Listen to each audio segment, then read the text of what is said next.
It's a film that marked the beginning of a collaboration between two friends who just happened to take turns in being the most successful filmmaker ever. It also turned a grumpy carpenter turned grumpy supporting player into a grumpy superstar, Raiders of the Lost Ark.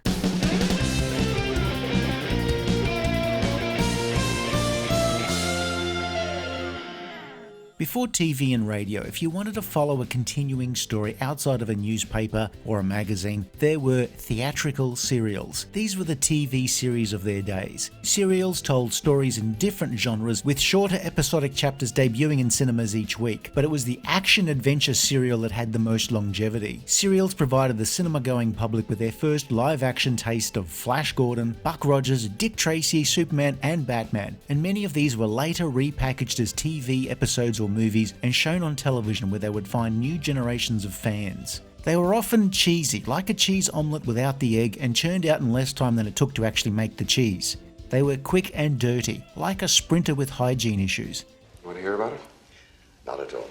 In the mid-70s, George Lucas had wanted to do a modern version of the adventure serial, and he developed a concept with fellow filmmaker Philip Kaufman. When the latter had to drop out of the project, Lucas shelved the idea of an action-adventure film heavily influenced by serials and instead focused on his other big idea, a sci-fi film heavily influenced by serials. Star Wars had been a hard film to make for Lucas, physically and emotionally, and when that film premiered in 1977, he made damn sure he was on holiday in Hawaii, where he was joined by Steven Spielberg. After learning that Star Wars would print more cash than an over-enthusiastic counterfeit racket, George Lucas asked Spielberg what he wanted to do next. Spielberg's first suggestion, Lucas could pick up the tab for lunch, but after that, what he really wanted to do was a James Bond film. Lucas outlined something better, a globe-trotting adventurous quest for the Lost Ark of the Covenant. Now, what's that supposed to be coming out of there? Lightning, fire, power of God or something. His name, Indiana Smith. Spielberg liked it, apart from the hero's name. After careful reflection and weighing up the pros and cons lasting about half a second, Lucas responded with, how about Jones? Cut and print.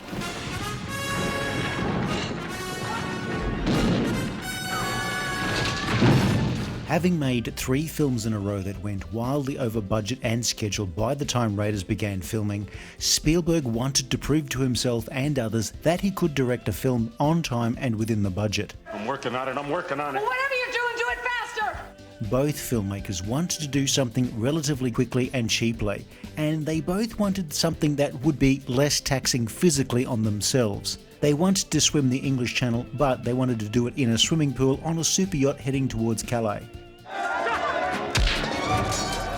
The pitch involved Lucas producing and Spielberg directing, but even with the makers of American Graffiti, Close Encounters of the Third Kind, Jaws and Star Wars on board, studios weren't prepared to take a risk that their $20 million budget wouldn't quickly become bloated, like a corpse in the river. By the early 80s, studios had bled money from the excesses of 70s Wunderkid directors and were, a little gun-shy. Paramount, however, decided that the pair's pedigree made the risk worthwhile. Armed with Lawrence Kasdan's script and some beautiful concept art from artist Jim Steranko, the film was shaping up nicely, like an assembled Kallax that doesn't wobble. Let her go. Raiders of the Lost Ark introduces us to archaeology professor Indiana Jones, who in the late 1930s accepts the challenge of finding the Lost Ark of the Covenant before the Nazis do. The Ark holds the remnants of the 10 Commandments and can call up some impressive energy figures, enough to decimate an army or power a typical 3-bedroom household for a month. An army which carries the Ark before it is invincible. Indiana Jones, or Indy to his friends, embarks on a globe-trotting journey to first Nepal and then Egypt. Indiana Jones hooks up with an old flame, Marion Ravenwood, the daughter of his mentor, though by the sound of it, she wasn't really that old at the time. I was a child. I was in love. It was wrong and you knew it. But quickly moving right along. Will Jones, these haven't forgotten how to show a lady a good time. I'm your goddamn partner. They investigate the Nazi dig outside of Cairo, discover the Ark's resting place. Why did it have to be snakes? Asps. Very dangerous. You go first. And the Ark itself, which is then purloined by Indy's rival Belloc. What was briefly yours is now mine. who's working for the Nazis on a sort of open-ended contract consultancy freelancer type deal.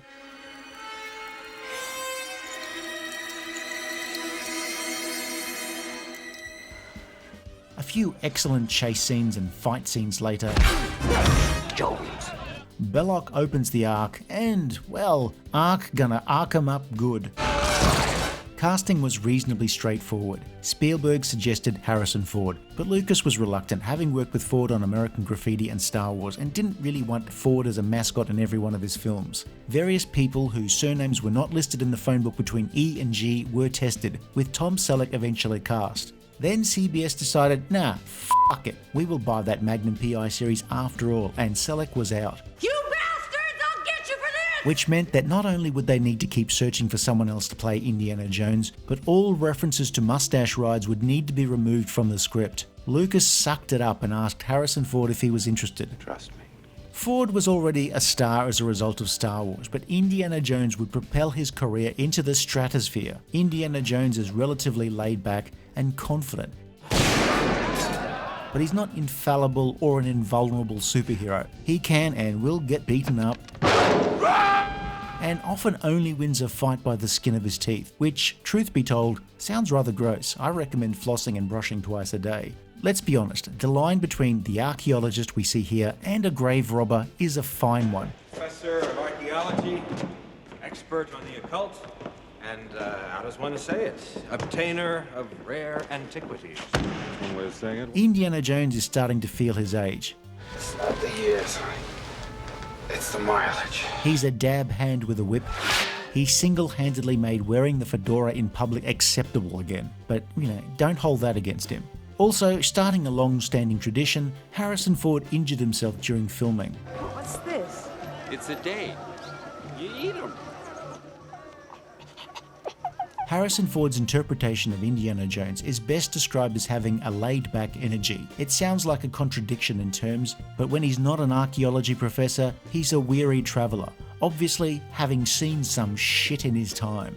At the same time, his curiosity means he's unable to resist the challenge of recovering the Ark. It's like nothing you've ever gone after before. Indy is warned at several points to consider whether recovering the Ark is really that good of an idea. And it is something that man was not meant to disturb.